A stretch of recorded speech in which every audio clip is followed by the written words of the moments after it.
alphabetically. Good evening and welcome to the Committee of the Whole meeting for Wednesday, March 11th, and we're beginning at 6:04 p.m. I would like to confirm the agenda. Are there any emergent items from any of the councillors who would like to see them get added to the agenda? Seeing none. Any amendments from lead services? Thank you, Worshiping Council. Tonight, administration is going to be requesting that we make a switch on our closed meeting section of our agenda to switch items 8.2 and 8.1. So starting the in-camera portion with the 2025 Human Resources and Safety Review.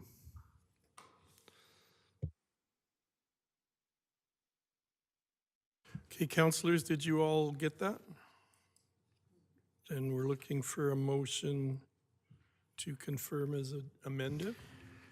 Deputy Mayor Wiley? Sure, I move the council adopt the March 11th, 2026 Committee of the Whole agenda as amended to move 8.2 2025 Human Resources and Safety Review Advice from Officials, ATIA Section 29(1)(b)(3) to come before 8.1 in the closed meeting.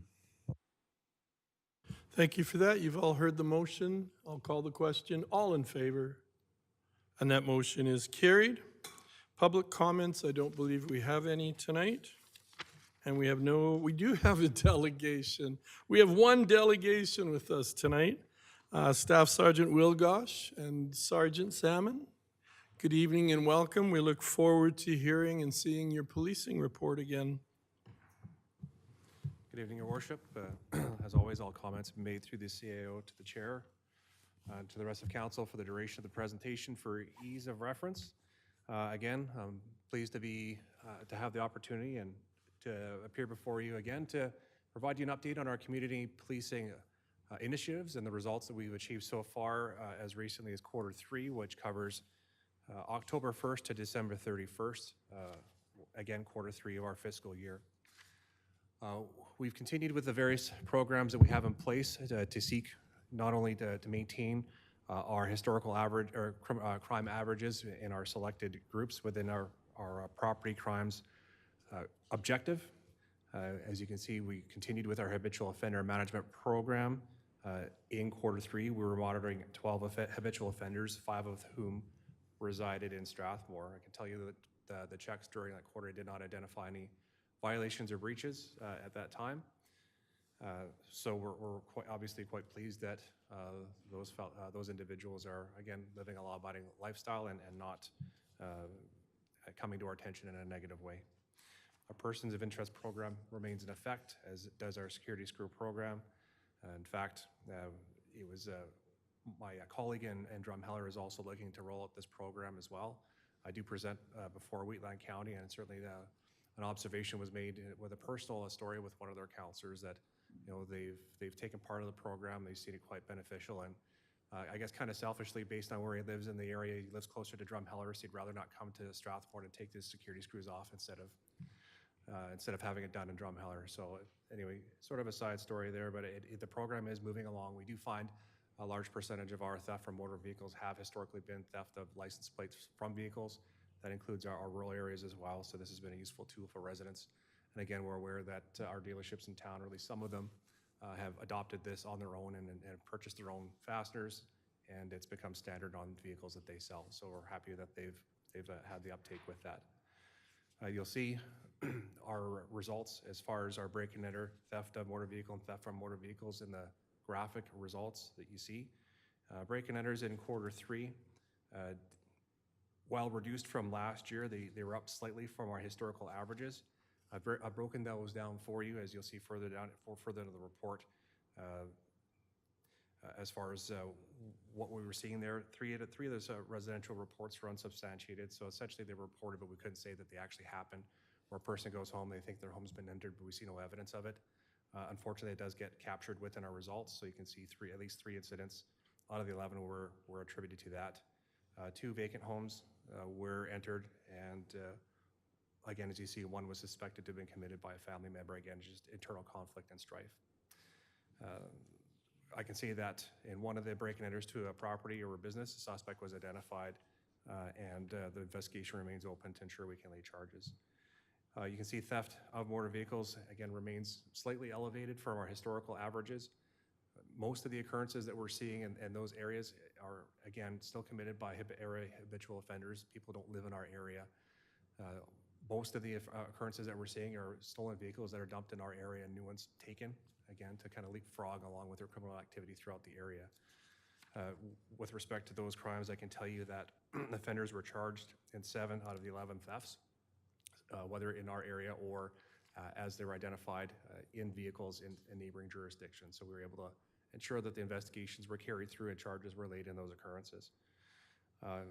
As a brief example, in one of those occurrences where we had a stolen vehicle and recovered a vehicle all in one occurrence, again, just drawing attention as well to crimes of opportunity, which involves people who are leaving their vehicles or running with the keys in them and unattended, sometimes even at convenience stations where you might run in quickly for a coffee, not thinking that perhaps somebody might be patrolling around looking for a vehicle to take. But in at least one occurrence, we had a vehicle at a local 7-Eleven that was taken while such a thing was happening. The owner of the vehicle went in briefly to pick up a refreshment. There was an offender that was driving around the area. Passenger hopped out, stole a vehicle, which we were able to recover in a neighboring area. Fortunately, with the a tire deflation device, because the offender decided they weren't going to cooperate. But the person in the vehicle that dropped them off there was also in a stolen vehicle that our members identified, and they were able to arrest that person in the same occurrence. So it just goes to show that these area habitual offenders are present. They are looking for crimes of opportunity. They will look towards our refueling stations or convenience stores to see if somebody hops out quickly for that coffee or for that refreshment, and vehicles can be vulnerable. So again, we're just trying to educate the public to ensure that they're safeguarding their property. Theft from motor vehicles, as you can see, is reduced significantly from the year before and from our historical averages. And again, we're happy to see those reductions. With respect to traffic safety, we've continued with our regular enforcement as well as our check stop program. During this quarter, there were 4 documented check stops where approximately 450 vehicles were checked. In that, we only issued 1 72-hour suspension. So at least when we're out there and visible, hopefully it's having that effect where people are making sound decision making to get themselves home and safe and sound. Our reportable collisions through Q3, again, as you can see, were significantly reduced from our historical averages as well as our performance from last year. We still struggle a little bit with our injury collisions.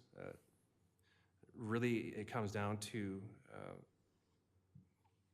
our injury collisions are really occurring due to driver inattentiveness and typically intersection type offenses. So whether it's persons being rear-ended or proceeding through intersections when it's unsafe to do so.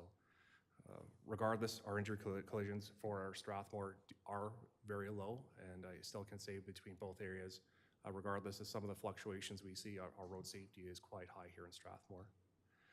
I've given a graphic here of what our collision offenses, or at least our collision factors, were through Q3, and as you can see, at least half of our collisions occurred in intersections, followed by speeding relative to conditions during that period of time, and striking fixed objects such as parking blocks or other vehicles. It happens. So, with our road safety initiatives, I can also report to you that we also do work very closely with our community peace officers here in Strathmore. In fact, we meet quite regularly to discuss community safety issues and concerns. And they've been very helpful when it comes to keeping an eye on intersections and the areas that we believe are particularly, I guess, I don't want to say vulnerable, but prone to these types of collisions and driving habits and patterns that lead to them. In fact, that quite recently we were able to have them added to our AFRAX channels, the encryptions to our police radios, and now we're able to communicate quite freely. On day 1, in fact, that they became active on our system, one of the peace officers was effecting a traffic stop, and the offender tried to escape on them. So they escaped out of the vehicle, ran through a neighborhood and tried to steal another vehicle. It was fortunate that the offender didn't know how to drive standard, so it slowed them down a bit and gave us a chance to catch up. But just that level of that ability to communicate in real time allowed our members to arrive quickly and to deal with the offender in real time. Otherwise, there could have been a delay going through dispatching services and having our members sent. Perhaps we wouldn't have caught that offender. That specific offender I've referred to in our prior council meeting as someone who's very active in our area when they're not incarcerated. So it was fortunate we were able to pick this person up and at least afford them, accommodations within our criminal justice system for a brief period of time before to ensure they weren't re-victimizing other people in the area. You'll see before you what our collision comparisons are. Again, you'll notice our reportable collisions this quarter are down. Our injury collisions are pretty static over this year over last. I will, I guess, bring forward another point that was made during the last council meeting with respect to intersection red light or speed cameras. I did make an inquiry with our advisory services and traffic services, and I can tell you that the likelihood of having such a device approved in that location is next to zero.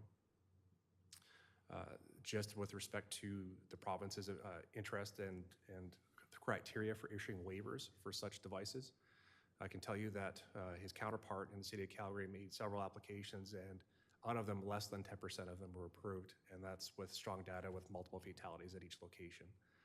So we'll continue to look for other options as far as perhaps even timing at the signals there to see if we can make reductions, or even just to make sure that after the advanced left turn arrow on the southbound traffic from the westbound lanes on Highway 1, if it's just simply once the green arrow's done, you got to wait till the next rotation, so we're not having people proceeding unsafely when the traffic signals are changing. That might have an effect. So we'll continue to work with that to see if we can make a change.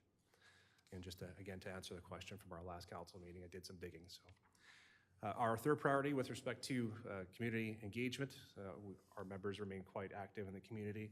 As you can see, school visits still continued, and our members were participating in community events, mostly in this quarter through, well, fortunately, and we're privileged to be here for council swearing-in ceremony, but also our Remembrance Day ceremonies, as well as a Veterans Dinner that occurred around that time. And our members, as you can see, participated in the Santa Claus Parade in December. Our members are happy to be there to participate. A bunch of kids got to see the car, the lights were on, so everyone had fun. I won't run through the rest of the initiatives here as we've spoken to them before, but I just want to make sure they're included in the report to ensure our public remains aware of these other programs and services we have available. Our year-to-date calls increased by about 12%, but otherwise we're generally on pace with respect to our calls for service and our traffic investigations. That is a quarter 3 report. I'm happy to answer questions if council has any.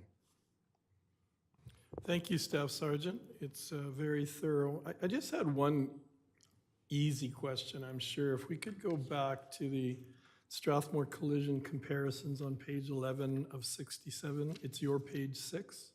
It's the bar graph. Yeah, that one. Any idea why August and September seemed so high compared to the rest of the year? Is that going back to school? Is that typically a higher accident time? Again, it's just aggressive driving patterns as well as distracted driving patterns, particularly in intersections. So we saw a rise in intersection-related offenses, as we noted, a lot of rear end, a lot of proceeding when it's unsafe to do so, and generally distracted driving. It seems to be quite an anomaly when you see that kind of increase from one year to the next. Difficult to say. Maybe it was a cycle in the moon, your worship, without trying to sound facetious. Thank you for that. Any other questions for Staff Sergeant? Councillor Hyde? Yeah, I was wondering if there is, how much do you collaborate with the department, I don't know what they call them these days, it used to be the Department of Transportation, in relation to commercial vehicles rolling through town? Because just from my experience crossing the highway or trying to make a left turn on a green light, it appears to me that commercial vehicles either running stoplights or not abiding by the speed limit would be a large hazard for our constituents. As far as Department of Transportation is concerned, we liaise mostly with our law enforcement partners, so that includes our peace officers here in town, as well as the Alberta Sheriffs to conduct enforcement along that corridor. It's difficult to be there at all times, but we are looking at perhaps some targeted enforcement to deal with some of the driving patterns, behaviors. Our members are aware that if they're not otherwise occupied, they should be spending time there. However, they are quite busy across our detachment area. So we do get there as frequently as we can to conduct targeted enforcement. I guess it's unfortunate that despite the fact that we have a major highway that runs through Strathmore, we're going to continue to see traffic that perhaps isn't local. It's always going to be people driving from east and west across the country. So we'll do the best that we can. We're looking at options to try to increase visibility and enforcement, and hopefully it'll have a measurable effect. There'll be more to report coming forward on that, because it's not the first time it's been brought to my attention, not only in this chambers, but as well, I've heard it in the community as well, and we'll come up with some different tactics to see if we can address that as best as we can. Yeah, just as a follow-up to that, the impact that any kind of a violation has on a commercial vehicle or the company therein is substantial. So it wouldn't, in my estimation, my experience, any violations we can tag onto a carrier profile would be a motivation for drivers to slow down through our town. So thank you very much for your attention to this. Good. I agree, and I guess it's kind of an old adage, lessons cost money. Good ones cost more, I suppose, but. Thanks, Councillor Hyde. Councillor Brown? Thank you for your presentation again. And also the work you guys do. The last time we spoke or you presented, you'd mentioned that 817 and the highway was probably the most dangerous intersection in town. I'd seen one down near the McDonald's as well, an accident that happened just quite recently. What I wanted to know was, aside from the highway, how's the community looking as far as collisions in that go? And I mean, I know we've had a lot of fog lately, and so advice to drivers to slow down in the fog and keep greater distances from the cars ahead of them is always sort of warranted. So let that be a lesson to anyone who might be listening. Please slow down and keep extra distance in the fog. But how are we doing as far as collisions go in the remainder of town? Is that generally safe, or is the highway still the main problem? I would like to know where the problem spots are other than the highway, which we know already. Well, any area where you have increased speeds with opposing traffic, that certainly creates the most impactful collisions that where motorists are more susceptible to injury or serious injury. The most impactful ones have been along the corridor of Highway 1. However, that doesn't rule out other intersections where there might be straight stretches or people that may be speeding. The rest of the community, as far as I can tell you, and even with the injury collisions that we have, when we take a look at quarter 3, we had 4 in 3 months. So that is a very low number. And as far as the rest of the community is concerned, all of these other collisions are pretty well fender benders and minor. So to answer your question, the collisions that are occurring in the community aren't resulting in substantial injury. In fact, even with the number of reportable collisions that we had in this quarter, when we take a look at 12 total reportable collisions in a period of 3 months in the jurisdiction of Strathmore, are still very, very low. So I guess when we have to be very clear when we're taking a look at what our numbers are and what our increases and decreases are, we have to also appreciate the number of incidences that are there.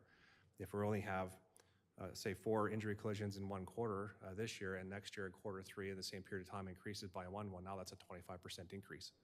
So again, it's a matter of appreciating the very low number of instances we have. Directly to answer your question, Strathmore is very safe. Our streets are very safe. And even though we do have injury collisions that are mainly at intersections, and it seems that they seem to be occurring down the corridor of Highway 1 because we have larger vehicles, more traffic congestion along that corridor, we are still very, very low. Okay, thank you for that. And what about pedestrian incidents, like incidents between vehicles and pedestrians? How are we looking there, and are there any trouble spots in town that we should probably be aware of? I can tell you I'm not aware of any in the last quarter. In fact, there are very few in our area. I would venture to say, again, just off of the top of my head, I don't want to commit to a number, but I want to say less than 4 in a year, even less than that. I don't know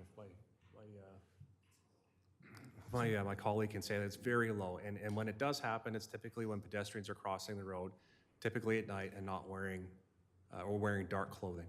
So again, it comes down to visibility and to some extent attentiveness of the driver.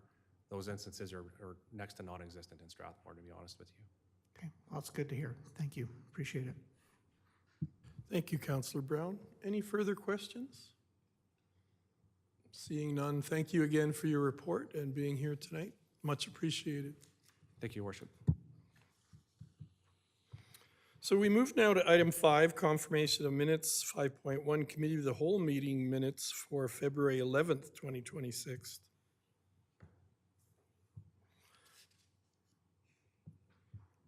Councillor Hyde. Left you hanging there for sure. I move the council adopt the February 11th, 2026 Committee of the Whole meeting minutes as presented in attachment 1. Thank you for that motion and for the dramatic pause. I appreciate that. I'll call the question. All in favor? And that motion is carried. We move now to item 6, 6.1, business, medical services update. Jonathan Strathty, you are presenting on this?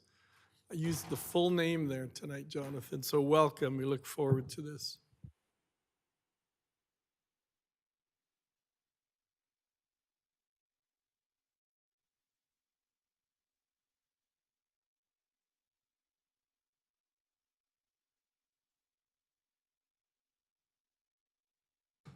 Thank you, Worshiping Council. So before you is a report on medical services, the town of Strathmore, some of the stuff that the town has been doing, and then some opportunities for us in the future. So just a little bit of background on this process. So typically, as you know, healthcare falls under provincial authority, and Alberta's medical system is experiencing long wait times and physician shortages, and the town of Strathmore has been impacted by this reality. And we have seen the province lately devote more and more resources to healthcare over the past year. In fact, in the 2026 provincial budget, healthcare spending totals were $34.4 billion, so a substantial portion of the provincial budget.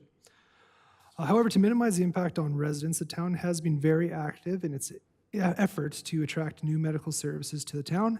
And this includes lobbying the province for increased medical services and supports, as well as establishing new programs to attract primary care physicians to the community. In the agenda, you would see a couple samples of some of the letters that the town has received and also sent regarding our initiatives around medical services in the town. Notably, over the past year, the town established two new grant programs, or past couple of years, excuse me, two new grant programs to assist with physician attraction, and they were the Physician Sponsorship Grant Policy and the Physician Incentive Program Policy.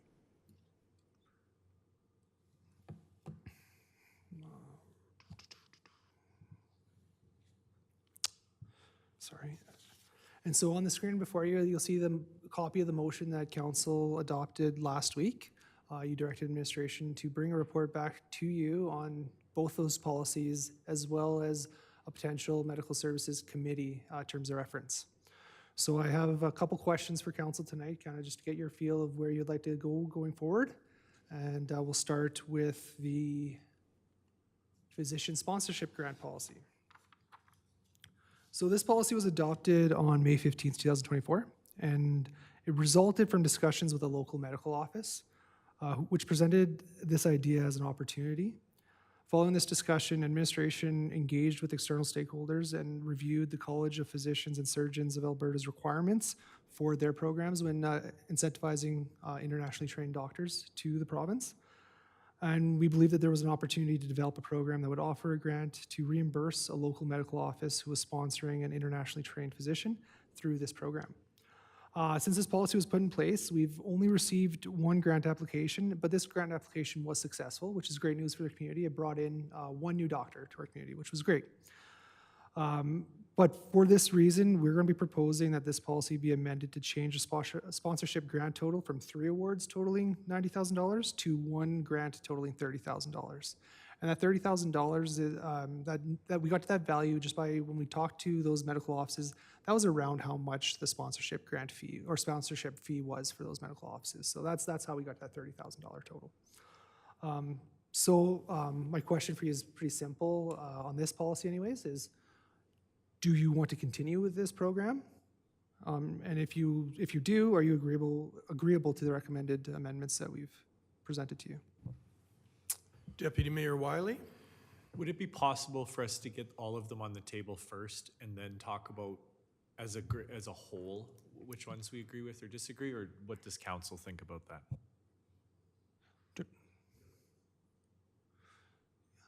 Yeah, that'd be fine. Sorry, just for Councillor Langmaid? sorry, just for clear, like, both of the policies and the committee all at the same time, or? Yeah, I guess, and I'm thinking like total cost is what I would like to see before I give any Understand. direction. Okay, thank you. For sure. So I can speak to that a little bit. So we have budgeted $120,000 for these programs. And so what we're going to be recommending is $30,000 for the sponsorship grant, so this one right here, and then $90,000 for the next policy. The reason being is that we've all had a lot more success and interest in the physician incentive program policy. This is the policy that brought in 2 new medical offices into the community, resulting in 4 doctors with a possibility of more. So that's why we're recommending that our resources be spent on this policy as opposed to the international sponsorship program. I would agree. I would agree with reducing in the international sponsorship policy so that we can bring more to bear on this aspect.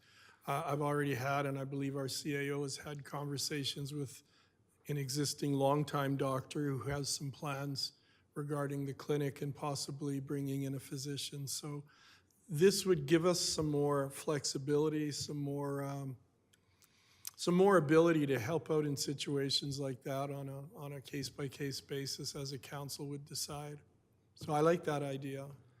I'll go back to Deputy Mayor Wiley. Here's my question for the incentive policy. When I read this, I see it's for the costs incurred for the establishment of a primary medical care office. I'm wondering what the rest of council would think about it including renovations to existing primary care offices that would also result in bringing a new physician to Strathmore. I don't know if that makes sense, but for instance, if I have a medical clinic, I know if I put a $30,000 reno into it, I can expand my space to include another primary care physician. I would like to see it not limited to a new one, but any expense that would bring a new primary care officer or physician. Thank you for that. Those are good, solid comments. I have a Councillor Wegener, then Councillor Brown.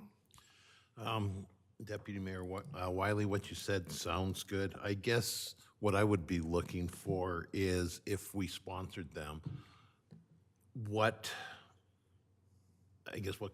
kind of guarantees would there be that they would bring in another physician? And that would be my only concern.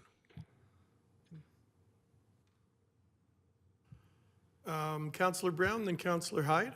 Oh, did you want to answer that? Oh, Jonathan, sorry. Sorry, Your Worship. If I could just maybe make a recommendation, would you be open to maybe adding that wording to the physician sponsorship grants? That's policy 1111.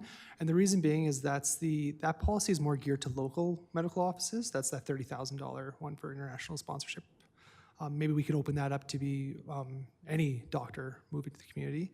And then, because the other one's more for establishing new offices in the town, and then the one for the internationally sponsored doctors is actually for current offices. That's the way that they've kind of been structured so far.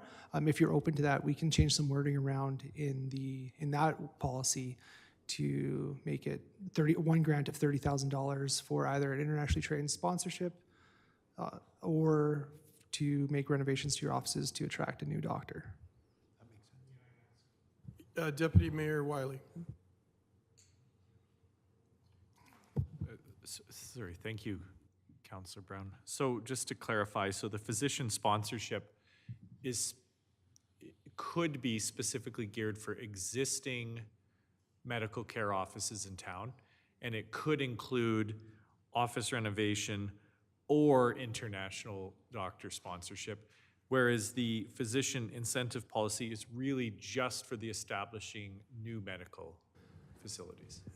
Yeah, that's the way it's kind of structured right now. So the one is to bring in new doctors, and the other one is to support existing medical offices to attract new doctors to the community. So if you're open to that, we can absolutely make that change to that policy to include renovations to existing medical offices to bring in new doctors, and it doesn't have to be internationally trained. It could be, Sorry, I have follow-up questions, but I think, does someone else want to go first? Okay, we'll go with Councillor Hyde, then back to Deputy Mayor Wiley. Yeah, just circling back on the idea of the renovations. The criteria for these grants is to bring more doctors to town. And anything, if there's renovations involved, that's all well and good, but there would need to be a criteria in there to ensure that it added doctors, not just put paint on walls or such. Does that help you, Jonathan, as far as potential wording as we move forward?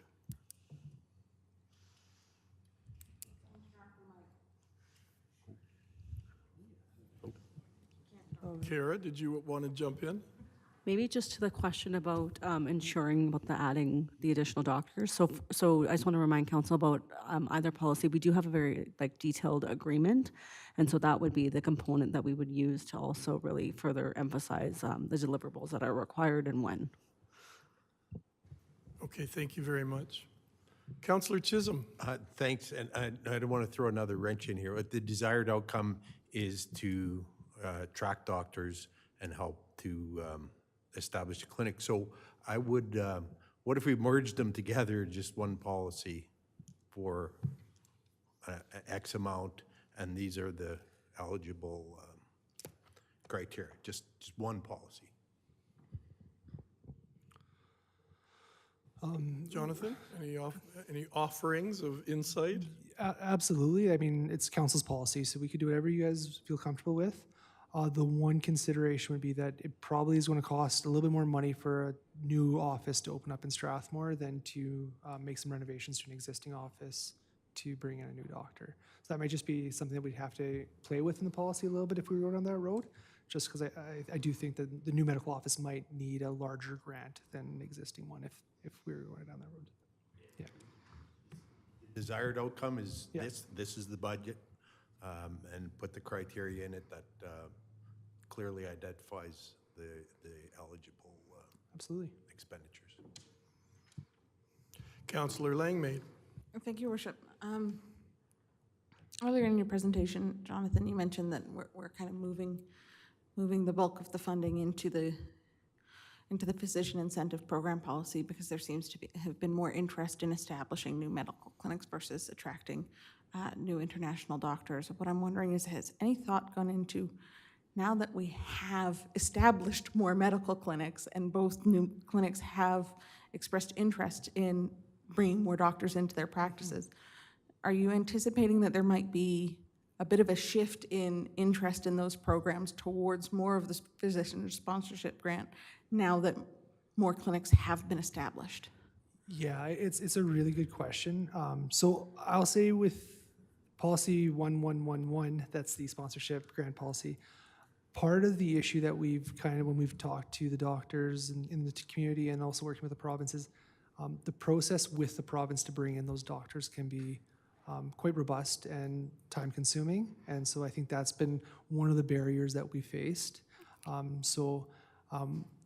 think that's partially why we're not recommending ending that program at all. But we've kind of heard from doctors right now that it's not necessarily an easy program to navigate. But I totally hear you too, because even like the attraction of new medical offices, part of that is going to be on the doctors seeing that there's an opportunity in Strathmore with the residents and possible new patients for them to open up, right, to make it feasible for them too. So we are at the mercy of demand in the community as well. So Thank you. As a follow-up question to that, we've talked a little bit tonight about the potential of expanding, you mentioned expanding the physician sponsorship grant to include clinics that have attracted a new doctor through renovations. Did I misunderstand, or have I understood that correctly? we could, if council We wants to run could. on that road. So if we went that direction, do we think that could possibly result in, could that result in an increased demand on that specific program? And at that point, is it a physician sponsorship program? Because we are now no longer providing grants for sponsorships, where we've changed kind of the intent. Yeah, it's a fair question. Like I said before, we're really at the mercy of what the demand is in the medical offices here currently. And so a lot of this is going to be trial and error, to be honest with you. And to be honest with you, the first policy, the sponsorship grant policy, that was really instigated by a local office who really saw an opportunity here. And to be frank, that opportunity never came to fruition for a variety of reasons. So there's a lot of different balls up in the air when it comes to these programs, and it's not as easy to kind of forecast where the demand is going to be for that reason. A lot of different regulations at play, and yeah. Absolutely. Remind me to put in the budget a crystal ball for you to help answer all of these questions that are impossible to answer. The final question I have is just reading here the proposed amendment that, you know, there's different options for the amounts of the amount of grant that you could receive. Who would ultimately make the decision on what amount of grant you receive? So currently in the policy, it's actually the CAO. Okay. If council wants, absolutely, we could change that to be a council resolution. That's kind of how the last one ended up being, because we ended up superseding aspects of the policy to give 2 grants. So that's up to council as well. I think if council wants to make that by resolution, that's very easy for us to do. There'll be some process in play to make sure that, you know, privacy is protected with the applicants and everything as well, but that's an easy change for us to make. Sorry. CEO Scoble. Sorry, just one thing that's crossed my mind that we haven't talked about that you may want to give consideration to is we've talked about a lot about new clinics, new doctors, renovating medical spaces to bring in a new doctor. But, you know, the thing that's crossed my mind is perhaps attrition of doctors too. So, you know, if doctors, you know, we've upped 5 doctors, but we may have some doctors retire. So how do you replace doctors that have left the community for retirement? Might be something you want to think about as well. And does what we're talking about allow existing clinics to recruit new doctors due to retirements, or is there something else we should be thinking about? That's a really good question. I like that idea because that's a real-world situation for our town right now. We do have a clinic that could be facing that in the next little while. So I would like something like that. And in terms of this proposed amendment, I'm wondering if a way to help what CAO Scoble mentioned would be to add wording such as you know, it says the establishment of a primary medical care office. It could be for the establishment and renovation of a primary medical care office, as long as it results in another doctor or another practitioner coming. Mayor, if I might, just building on what you're speaking there, like maybe it's sustainment or growth of clinics. So, Yeah. you know, if there's 5 doctors now and 2 retire, you know, maybe it's incentives that we can, or help that we can give to maintain that at 5 Yeah. doctors instead of 3. So right? if we could look at something like that, wordsmithing that, I would like to help some of the existing clinics in town that have been operating for a long time. They've been successful over the many years, but it's sometimes a good idea to keep that retention too. And not, the wording wouldn't be reward existing clinics, but support too. Deputy Mayor Wiley. Well, this leads me back to what Councillor Chisholm is saying is, I know it's more work for administration, but to have the physician sponsorship program and the physician incentive policy combined, they seem to me to have the same desired outcome.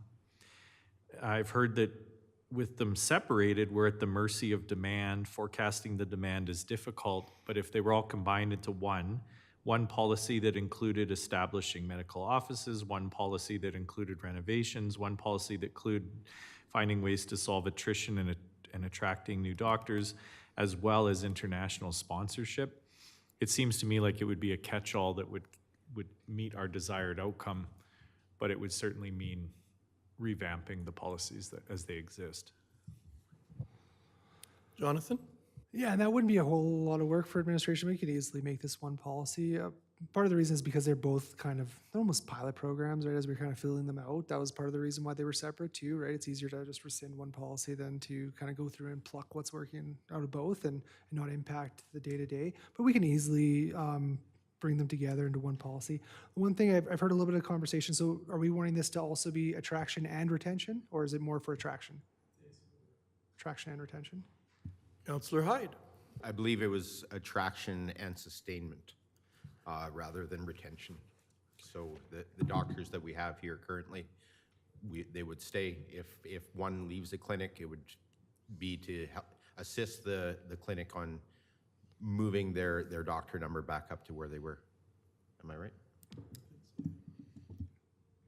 Councillor Chisholm. I think succession planning would be the word that Counselor Brown. I would like to see a proposal that would tie the dollar amount, so it looks like we're looking for, one grant of 90. I don't think that we're really going after that, or 3 grants of 30,000. I'd like to see that tied to our population as a KPI. And just going forward, if we're going to keep it, and I say that because if we do end up with rapid growth in the next 5 years, we want to be able to increase that amount per capita if we can, because we'll need more doctors, clearly, at that point. So is that something you could put into the, I don't know, you're the wordsmith, so. I would Yeah. suggest maybe we try and find a benchmark out there. So for example, kind of the benchmark for our CMP is 1 member per 1,000 people. Yeah. I don't know if it's 1 doctor per 1,000 people, but maybe we can find some sort of, I guess, guideline or standard or recommendation out there, and maybe that's what the community sets its goal as. Because if this is a sustainment thing, like a maintenance thing, it might be something that we want to keep perpetually, especially if we're getting, again, in the absence of getting the money to sort of bring those people into our community from the province or the federal government or through other means. If we are augmenting the programs to keep these people and get these people into our community, I would like to see that as part of one of the proposals. So that's all I ask. Thank you. So Thank you, Counselor Brown. Jonathan? a lot of those conversations would be happening annually during our budget deliberations, right? That's when we'd be looking at funding these policies and programs. So that's where we'd probably have those conversations initially be brought up, especially if we were wanting to increase the budget to offer more grants or what have you. But absolutely, we can look into how we can incorporate that metric into the policy. And I think earlier you said we still have funding available. We have funds available that can be drawn on. We have $120,000 for the program. So it might be worth it to try to adjust this sooner rather than budget in case a clinic is really looking to improve services in the next little while. Yeah, we'll be bringing amendments. So we'll bring a draft of the amendments to council in the coming, hopefully next committee of the whole meeting, if all goes well and if we're all on the same page. And then hopefully the week after that, we'll be able to approve it. Thank you. Deputy Mayor Wiley and then Councillor Langmaid. Jonathan, can you remind me what the Medical Service Committee was supposed to be doing then?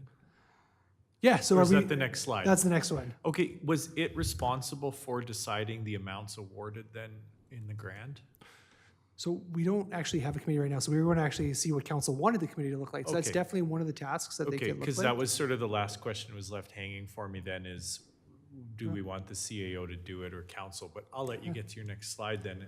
Councillor Langmaid's got a question. Councillor Langmaid. Just the kind of the final 2 cents on this part of the conversation is as I've been listening to the conversation, I'm being drawn more and more to the idea of one compiled policy rather than 2, simply because the crystal ball doesn't exist and we don't know what the demand might be. And if we have it all within one policy, it will give us some flexibility based on what does end up happening, because we can't, understandably so, we can't forecast the future. So by having it all under one policy, it would give us just a bit of flexibility within that. I would hope it would give us some flexibility within that policy to respond to what the community brings to us. Yeah. Thank you. Absolutely, and we'll, as we think we did last year too, right? Since these are new programs for the town, when we get those applications, even if they're not necessarily totally aligned with the policy, we would bring them to council just as a FYI. This is kind of maybe an opportunity for us to make some amendments to the policy too, if it's something that council wanted to, as we kind of learn a little bit more as we go down this road. Councillor Brown. By the way, thanks for sticking it out for all our suggestions here. I know it can be difficult to have all these questions. One thing, if we might consider as well into the policies, I'm not in favor of sort of those discrete amounts like 30,000 or 245,000. What I would really like to see in the policy would be something of a scale, call it from $5,000 to $25,000 worth of grants, depending on the need and the, some sort of measurement or ranking system of what the need is. I would really like to see that as part of the policy, just because I don't want an individual or someone to come here and just go, well, oh, I'm just going to go get $30,000 and that's what I'm going to ask for. I'd just like to see that if you could sort of meander that into the policy, it would be useful. I don't know if you're doing that already. Absolutely. So right now, right now, the policy is, it states that the funding amount is the result of expenses incurred by the medical offices. So when it comes to, say, the physician attraction policy, it really, that $30,000 or $45,000, whatever that total is going to be dependent entirely on what the cost is to open up that medical office in Strathmore and those renovations. That's where that total comes from. I understand what you're saying a little bit here too. Part of that was just based on demand. So this last year we had 2 grant applications. Right. It might be this year we only have 1, but it's going to be a big office that might have a lot of renovations. So there might be an opportunity to expend that money a little bit more, depending on what those expenses could be. So I guess what I'm trying to sort of portray is there's an expense that is incurred, and some of that would be incurred from the doctor organization or opening up a clinic or opening up a facility. I don't want to get in the position where the town is paying for the full reno, is what I'm saying. Yeah. And so, I mean, they're going to make money, and our money is not ours to just give freely. It belongs to the taxpayers. So what I'd like to see is sort of some governance around how much is given. I don't want to pay for the full reno. I just think that there needs to be something that sort of describes the real need in relation to the expense versus what we provide to help them get there. Of course, we want to help them get there. We want to attract them. That's the point of the policy. But I also don't want it to be sort of a blank check for anyone that shows up. That's all I'm saying. Understood, yeah. Yeah. Thank you. If there are no other questions on this, we could, Deputy Mayor Wiley. Would we need to add a reserve amount to this too? So that there's amount in a reserve for the physician medical services? Let's say we only spend 30,000 this year, and so it goes right into the reserve, the extra 90,000? Just to extra complicate things for you guys? So I think just in terms of how we could be managing it, in addition to the idea of a reserve, but also is around like a carry forward, right? So if you're looking at potentially, again, just to be able to continue investing that money in this particular. So just different vocabulary, but same idea. Correct. I mean, ultimately, it would be come forward to council and you would be approving it as part of our annual carry Yeah, forward. the carry forward is a year-to-year thing, so, you know, obviously we carry it forward for 3 or 4 years, then council may want to think about reallocating that money somewhere else. Okay, are we good to carry on to the Medical Services Committee? Just my one question for council would be, are you guys happy with the CAO still making the decision on this once we get the policy done? Or would you rather come back to council for resolution once an Deputy Mayor application is Wiley? received? Well, that's depending on what the Policy. committee is, so, Okay, fair enough. okay. No, good point. So at the meeting last week, council directed administration to come back with a possibility or a conversation about a medical services committee. We do not currently have one. However, there's been discussion about how one could support the attraction of new medical services in the community. They could support things with lobbying efforts with the province. They could support the town with stakeholder engagement. But I think one of the important things to keep in mind is if we were to go down this road of having committee, it could take a lot of resources to support, right? A lot of staff time if the meetings are in the evening to support and coordinate the meeting. If you want staff to also support it by reviewing or researching for the committee as well. So just something to keep in mind if we were to go down the road of establishing a committee. So. Deputy Mayor Wiley? And then could that committee be responsible for also allocating the grant money from the policies? 100%, yeah, absolutely, if you'd like to do that. Councillor Langmaid? So I appreciate the idea of the committee being responsible. However, I do have concerns with that around the idea that who would serve on the Medical Services Committee would, what I'm hoping would be at least include some medical providers who could have a bit of a conflict when awarding that amount of money if it's towards their own towards their own benefit. So in general, I love the idea of committees doing this because it gets the community involved. However, when it's the community that's benefiting, being the ones that are on the committee, there's a potential there for maybe some conflicts of interest to arise. It's not insurmountable, but it's just an immediate concern that kind of jumps to my mind is it might create some governance issues there. Before we maybe have that conversation, Council, may I propose that we just kind of go through what the mandate could be, what membership could look like, and what resourcing could look like for the committee as well? That sounds fantastic. Just because the mandate could be very broad or very narrow, and it really depends on what council would like to see. And then, like you said, the membership is going to be very much dependent on what you want the committee to accomplish. And Council and Jonathan, I should let you know that I have reached out to the mayor of Chestermere, the Reeve of Wheatland County, Chief Crowfoot from Siksika Nation, the chair of the Hospital Foundation.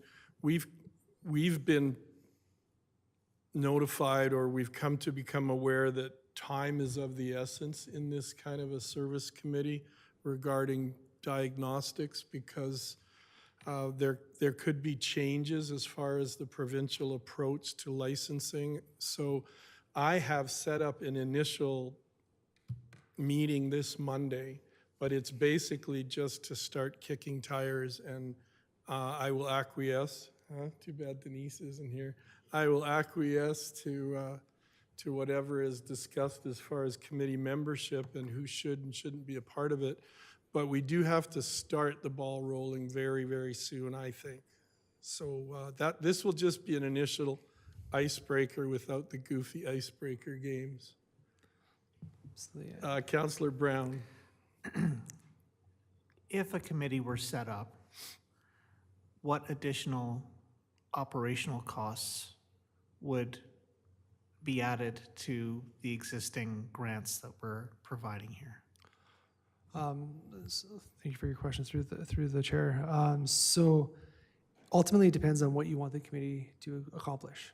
If you want the committee to focus on diagnostic imagery and bring in that type of equipment, there could be administrative support when it comes to letter writing, coordinating meetings, as well. So it could be quite a bit depending on how often that meeting, how often they meet, and the extent of, like, if they're going to be engaging stakeholders as well, what does that look like? Are you going to give them budget to, do some kind of focus groups for local doctors, that sort of thing? So it really depends on how you want this committee to look, and then we can have that conversation about potential budget, I think. So if administration were to move forward with creating or potentially proposing the creation of a committee, is that information that we could bring forward just in tiers? So not tiers, but like tiers, levels, so that council can make an informed decision on whether or not we wanted a committee and what level or type of committee we wanted when the time comes? Is that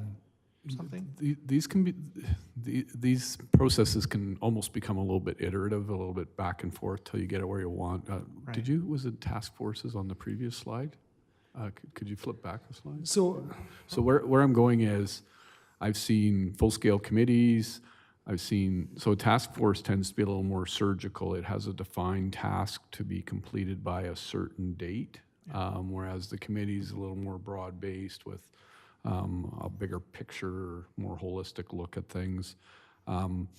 Is it going to be a working committee or a working task force, or is it going to be, I'm not sure what the opposite of that is, but spelling it out is typically the staffing and the resourcing that goes into it depends on what the mandate set by the council is. So I've seen these type of committees where they just have an admin support person really just helping them with their meeting administration and taking minutes and that sort of thing.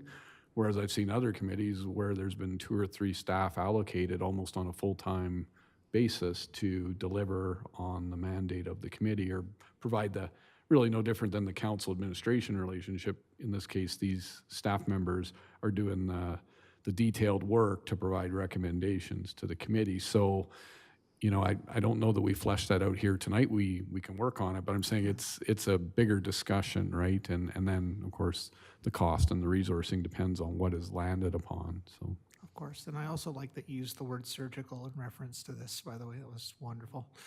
It was good. Yeah, if we could be brought back just those levels, that would be great, and then we can make an informed decision, even if it's iterative, right? You know, if maybe we don't decide next time we speak, maybe we decide in another month's time, but as the mayor indicated, this is potentially time sensitive, and so I don't want to drag it through the weeds, and I also don't want it to be onerous as far as administration goes. But like, if we create too much red tape, then it might not be effective, and so I'd like the minimal amount of committee required if we're going to create a committee, personally, because that's the most effective and value add that we could do. But again, we could decide what that is, and if we've got the information in front of us. Jonathan, maybe you could just go forward now and maybe, you know, we can help answer some of that. You know, again, what's the purpose? Maybe we can get some feedback. Just before we do that, I wanted to circle back to what you said, CAO Scoble, and that really, to me, has made it crystal clear as far as what the first approach could be, and that is, we've been kicking around this idea for a CT scanner and an MRI in town diagnostics, and that, to me, with the time constraints that we face regarding the province, to me, it pushes us more towards a task force for that. And then the larger work that we might want to do would be a committee, but we still need to keep in mind for that larger work that a committee might do is, this isn't our mandate, it's not the town's mandate, but what I'd love to do is find out more about how Medicine Hat created a medical hub, how Canmore has developed one. They have cancer specialists, oncologists out there, they have various clinics and specialists where people are coming into Canmore for those things. But I think you hit it on the head when you said that a task force sounds like the best fit for this initial CT work scan as far as diagnostics. I mean, that might be an easy approach for this first aspect. And then we can spend more time looking at the medical services committee approach. Councillor Chisholm. Thanks. Just task versus committee versus could we use resources to transition it to administration and put it under a economic development and give you the resources to maybe hire somebody to kind of draw out what the purpose, what we're trying to accomplish, and then run with it. You could. Another approach might be at this initial meeting next week, even if you're looking for a task force, you've got the leaders of these different communities and nations.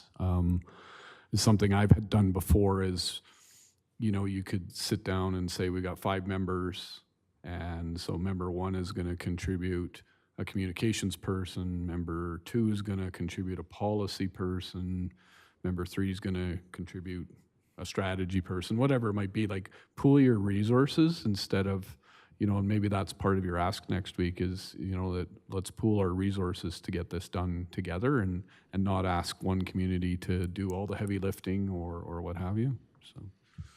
And with it possibly being a task force with the various municipal leaders, there's better opportunities for us to get, because we have close contact ties with our MLA, we can get our MLA involved in some form with that task force too. The other thing we should do, if we do a task force for this diagnostic aspect, is bring in whoever the lead doctor is in the community. Yeah. So with the task force, what I might suggest is if this group is meeting and it eventually becomes a committee, but maybe the first work of this group, or, you know, because the committee's not formed yet, but this meeting next week is get that buy-in that, do we want to have this targeted approach to a diagnostic equipment in the area? And then if so, would they be willing to commit those resources? Because I don't think it's, you know, it's probably, a task force is going to require some heavy lifting, some work that typically mayors and chiefs and Reeves wouldn't do, right? But then at the same time, what you're asking is their commitment to provide those resources on a shared basis to get this task accomplished. Councillor Chisholm. Just from a layer and the more layers you been when you committees and it slows down the process. If there's urgency here, a task force, or move it to our administration team, give them the resources, very targeted, very specific, and let them run with it. So the more layers that you bring in, the longer it takes to get things done. Maybe this concept of the municipal leaders representing council, and then they'd go back to council for support, that task force of the different leaders could then direct their administrations as far as if there are decisions made on funding a diagnostic set of equipment. Then once we've worked on that as a task force, we go back to our councils and then they direct administration. Yeah, I think given time's an issue, I think what you could possibly do at this meeting next week is, it's a meeting of leaders, is ask for a commitment of a resource or some funding to put towards administration procuring resources, or we're using internal resources, but ask for, are they kind of in and can they provide a resource by April 1st, right? Because, next week's a little short notice and, so you're into those every 2 weeks that these bodies meet or whatever. So could we get a commitment from you, and is it some financial support or a staff person by April 1st? That's what I might suggest. Yeah, and it may need to be, now that we've all had this talk and raised ideas, I was remiss in not bringing in the 3 village mayors too, as they are municipal leaders too. So this Monday meeting may need to be deferred so that I can get all the key stakeholders in to start the ideas, to start talking about potential community support financially, and then going back to all of our councils to get input and to get support if possible, or to see where our councils stand on it. And then if councils all support this funding contribution, then we would also be able to direct our finance team and CAO. Deputy Mayor Wiley. I was with you until that last sentence. I was completely on board of this. I think including the villages takes away that streamlining that you guys had just been talking about. So we've got some bigger municipalities, Chestermere, Wheatland County, and Sitsica. Those would be big resources. It's streamlined. It's just a small number of people for the task force. I really like this. And I really like the idea of it specifically and targeted, surgically targeted for diagnostic equipment. When we first started talking about this, I was really hesitant about another committee that's especially for provincial jurisdiction. We're already, by provincial mandate, establishing a policing committee, which we have yet to see how effective and useful that's going to be. So I didn't like the idea of just another committee for meeting's sake. This sounds like very promising. I would keep it small. I would keep the players in it with big resources like our CAO was talking about. So that's my opinion. The last point that's sort of hanging in the air, though, is who would decide then the grant money? I'm personally okay with our CAO continuing to decide it, as long as the policy is very specific, which it has been in the past, so I don't have any concerns with that. I'd like to hear what the rest of council thinks. Any comments from councilors? Councillor Hyde? Yeah, And then Wagner. I believe there's more presentation to work through here yet. Yes? There was, however, I'm kind of hearing that we're not doing anything with committee or task force right now until after this meeting on Monday. And then, Maybe deferring that meeting. Well, maybe not now, yeah. I want to take into consideration what you said, Deputy Mayor, because we do want to be streamlined. We want to be Because as soon as efficient. do you notice how as soon Yeah. as you said, well, it's good, don't get me wrong, it's good to include as many of the smaller villages as possible, but as soon as you realized you wanted to do that, we've now deferred the meeting, right? So it gets rid of that streamlining, it gets rid of that ability to be flexible. You already had a meeting with a small number of really big players that would show a huge buy-in for our region. And I just think at this point, including the villages, while very good and a courteous thing to do, it just gets rid of that ability to be fast and flexible. Yeah. Okay, thank you. Councillor Wegener and then Langmaid. I agree with most everything. I am kind of disagreeing with what Deputy Mayor Wiley said. The villages are a big part of our area and our community, even though they are small. One of the things that we've looked at is municipal partnerships. We've looked at getting along with all the other municipalities in our area. I think cutting them out might be an issue that, I mean, I would sooner see the villages in there. I know they don't have the resources like we do, but they are still part of our community. Maybe a compromise would be to reach out right away, see if they can make it to the Monday meeting. Then at least they've been invited to the dance. And if they can't make the dance, then maybe they can make other ones. But I'll just make sure that we all are aware that a time issue is a real factor here and that we need to be energized. And but I can see that would be a really good regional thing too. They're going to benefit, everybody in this area is going to benefit if we can pull this off. So I will go to Langmaid and then Councillor Hyde. We're on a last name basis now, eh? Thank you, Worship. I agree with Councillor Wagner. I think if nothing else, I think we should at least invite the villages. Maybe they'll decide they don't want to participate. We can't commit them to participating in any way, but we can certainly invite them. And I understand the desire to be flexible and to be able to move rapidly. However, they are equal in governance as we are.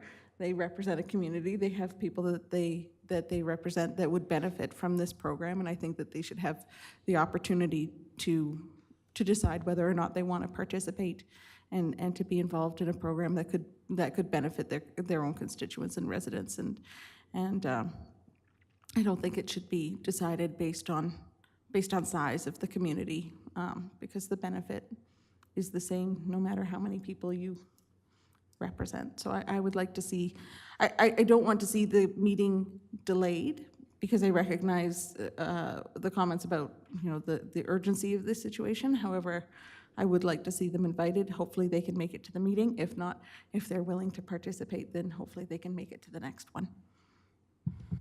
Councillor Hyde, then Brown. So there's a couple of things that ran through my mind during this conversation. One was, yes, inclusion is important, but recognizing that the stakeholders that have the resources to contribute need to be able to be nimble and quick to drive things forward. Having more participants usually slows things down. And as far as the measure of what one community would be able to contribute, I certainly want there to be a voice, but to Mayor Fuel's point, there is some urgency to this, and the more we bog it down with more voices, the longer it's going to take. That's just the way things work in government, in organizations. So I like Mayor Fuel's compromise of throwing the invite out there to make sure that there's inclusion, but let's not delay. And the other piece was just when I first heard the idea of creating another committee, my stomach curdled. But this isn't breaking new ground. This is something that's done in other municipalities and has proven to be effective. So as part of this, I'd love to see what other communities have done that have been that have been successful, because mirroring successful models is a good way to ensure that we're successful going forward. That's what I have. Thank you. Councillor Brown. I love that this council has so many differing opinions, and I'm going to differ my opinions, not because I want to be argumentative, but I I have to question, Mayor Fuel, the urgency of doing this immediately over the measured approach of stretching this out over a duration of time, an additional 2 weeks, for example, or 3 weeks, or even just 1 full month to sort of get all of the stakeholders in the area to the table where they can sort of offer their ideas and contributions to this initiative. Because as you'd said, they will benefit from it, and we all stand to benefit from it if we work collaboratively rather than we work independently. I think that I would like to see 2 proposals, if I may, when the time comes. Perhaps we're not creating a full-fledged committee. Perhaps there is a task force that is made up of other communities that can come to the table and have their input and perhaps even contribute some of the dollars to this that we can all benefit from, over rushing for the finish line, and just because we feel there's an urgency to get this done tomorrow. I think that we can wait a little bit. Nothing is that urgent. This is not a flood. This is not a crisis. We've already brought in doctors. This program that we have created, if it is truly to become something long-term, will involve more than just the town. And I think, you know, I would like to echo what Councillor Wagner said and Councillor Langmaid said. And I would like to see a measured approach that is more collaborative with even the Wheatland County too. I mean, we need to collaborate. This is something that we need to do, and I would like to slow down. So I want to see both, if I could, and we can debate which one we want to do. I hope I'm not asking too much, but I'd like to see both. I agree with you. I have reached out to Wheatland County's Reeve. He's not able to come on Monday, but I told him I would keep him apprised of everything that we discussed in the meeting. There is a real time crunch because a rumor has come to me that the province may not issue more licenses, more new licenses for diagnostics. So I don't know when possibly that might happen. So time is a real issue. If we could try to get this going and be aggressive and get it in front of them with our funding plan and show that we're definitely serious about it. We were turned down about 4 years ago because of our proximity to the city of Calgary and diagnostics. So this is one where it's time is definitely a factor, and it's just, you know, I'm totally honest, I'm just basing it on rumor that came to me, but you get a little worried when you realize something that could be so good for our town and region, and it could be ended at a different level of government. So that's why I was saying there's a real push on for this. So, Councillor Brown. I'm not privy to the rumor, and I don't know how urgent that is. But if it's not concrete or there isn't any real signal, I would like to see some time to be more collaborative if we could. That's what I'm saying. I think it's important that we try to collaborate. And I know that reaching out to them and getting them to a meeting on Monday is a reasonable approach if there is an absolute short timeline. I do think, however, that we need to be measured, we need to do the right thing, and we need to try and collaborate with the communities around us because they'll benefit, and we'll all benefit if we work together on this.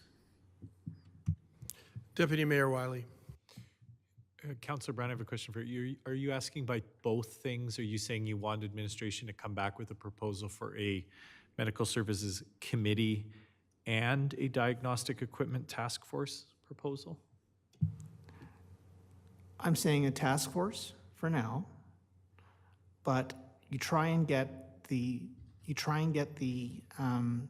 other municipalities, the other villages involved in that task force, and the county if you can.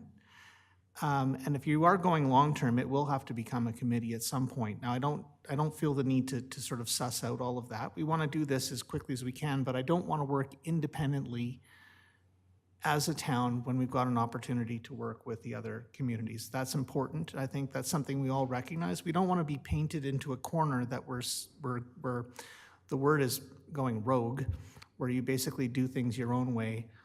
And I want to make sure that we're collaborating at every opportunity we can. So I would like to see us just be a little bit more patient and try and get the participation of the villages and the county, if we can, around us, rather than just sort of jump ahead and do things our way. So does administration have enough information from us? Like, no? So what I'm hearing is we're all in favor of exploring a task force that specifically seeks out diagnostic equipment. Okay. And so just procedurally, the way that the MGA and our procedure bylaw and our boards and committee bylaw works is committees are established through bylaw, task forces are by council resolutions. We'd have to bring a terms of reference to council in the future for a task force to be struck. Now, I understand that we want to include some regional representation on the committee, so that might include a regional bylaw potentially having to be struck down the road here as well. So there are some procedural things that we'll have to consider, but in the short term, striking a task force is just a terms of reference that we need to do, and I'm hearing it is just for diagnostic imaging equipment. Do you want this task force, though, to have the authority, the ability to engage with stakeholders, or do you want them to report back to council? I guess what would be the goal and deliverable for the task force? Mayor Fuel, I think it's your baby. So what kind of, What I'd like to ask Jonathan is, am I running afoul of everything if we have this meeting Monday and the task force terms of reference haven't been established? You as I'm the type who doesn't like to sit around and wait. you're the official spokesperson for the town, or one of the official spokespersons for the town. Okay. You're able to engage with your counterparts in other municipalities. However, you can't commit the town No, to anything. no. So that would have to come back to council for decision and Yeah, consideration. colloquially, this will be kind of a kick. I had trouble with that word. I looked at you, Nancy, and I knew I wasn't going to do it. This would be a kicking tires meeting, just to start brainstorming ideas, talk about it, and then I would explain to them about the terms of reference. But having known the three mayors of the villages for quite a long time, they're pretty action-oriented and they're high-quality individuals. So I can even reach out tonight when we are in a break. I can send quick emails, and we can get together Monday and show the collaboration and show some dynamism as we go forward.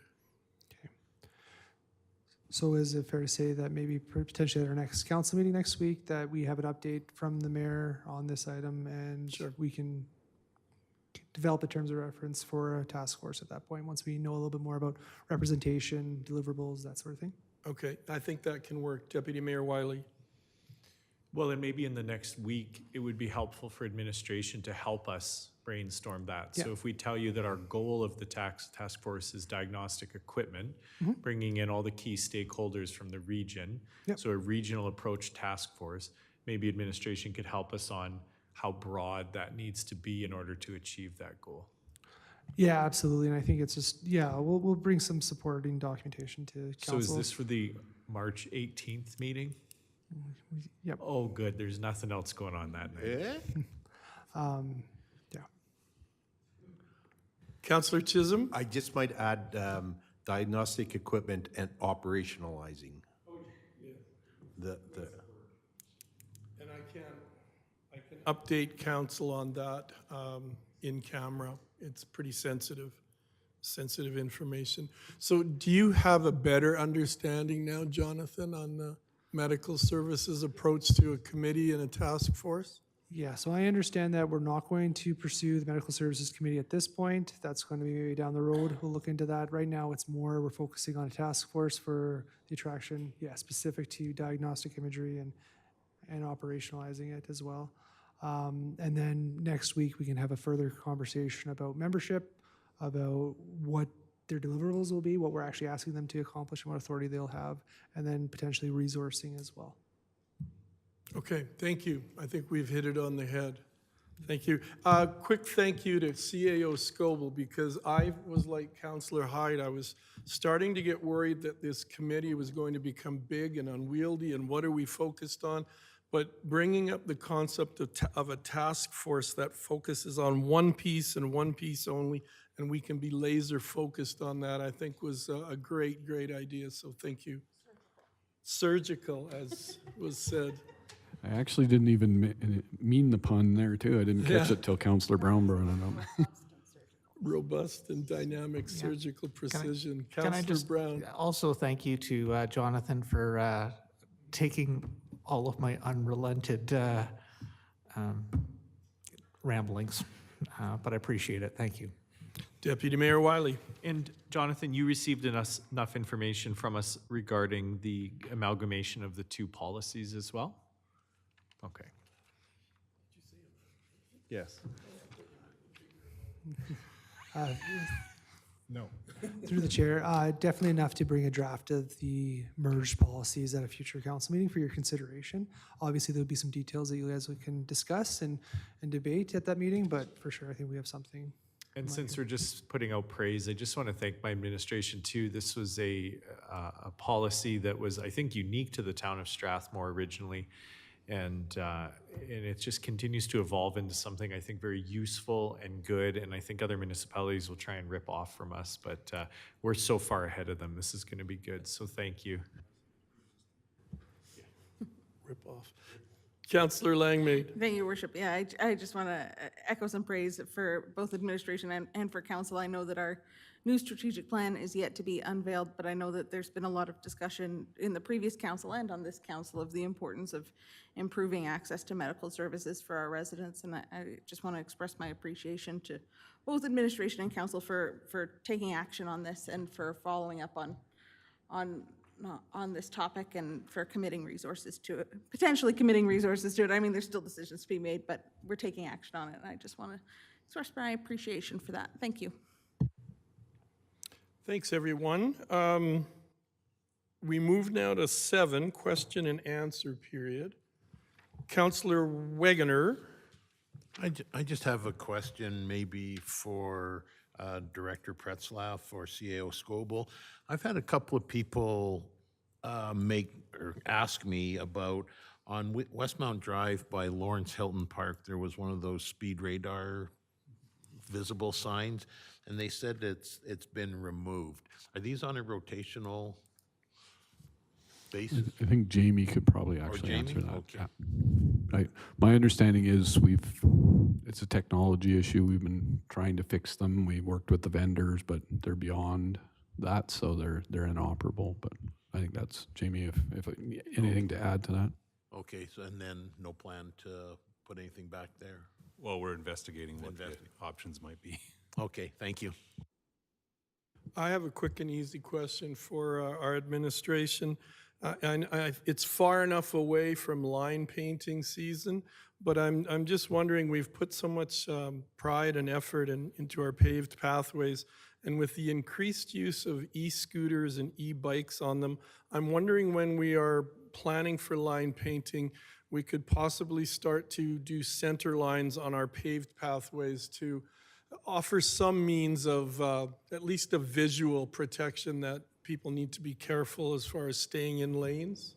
I know it adds a lot and we may not have budgeted for this, but I'm just asking. Yeah, two things to that. I mean, we could certainly look at it. I think first we might want to follow up. I mean, e-scooter, e-bike regulations from the province have been, I guess, talked about for a couple of years. So, you know, I guess maybe trying to find out where those are at, because I wouldn't want to paint all the trails if, for example, some of those vehicles are not permitted on trails, you know, like, so that said, yeah, and you're right, Mayor, I believe our budget this year is probably set for what we wanted to paint in town, but we could always look at doing some more, but we might ask council for some more money. Now, it is also my understanding that, and I stand to be corrected on this, but it's my understanding that we're able to go back to the oil-based paints. So we might be able, even if we don't have money this year, next year we can do more painting now because we only have, you know, the paintings last for 2 or 3 years instead of 1 year. So we'll be able to, I guess, paint more areas than we might have in the past, which would give us some room for the trails, for example, so. Okay, thanks. As long as it's on our radar, that's good. All right, any other questions? Counselor Hyde. I do have a quick one. I had a couple of residents pop in and talk to me about the inoperative doors at our recreational facilities still. Could I get an update on that? I know that we've talked about this before, but it seems that we're still talking about it. Through the through the chair, Councillor Hyde, we plan on bringing a report to council next week to request funds to potentially repair, replace, and renovate those doors. So that brings us to closed meeting. I'm looking for a motion to go into closed session. Counselor Chisholm? I move that council move in camera to discuss items related to section 21(9)(b)(3) of the Access to Information Act at 7:30. Thank you for that motion. All in favor? Counselor Chisholm? Yes, we've all put up our hands now. We are going in camera.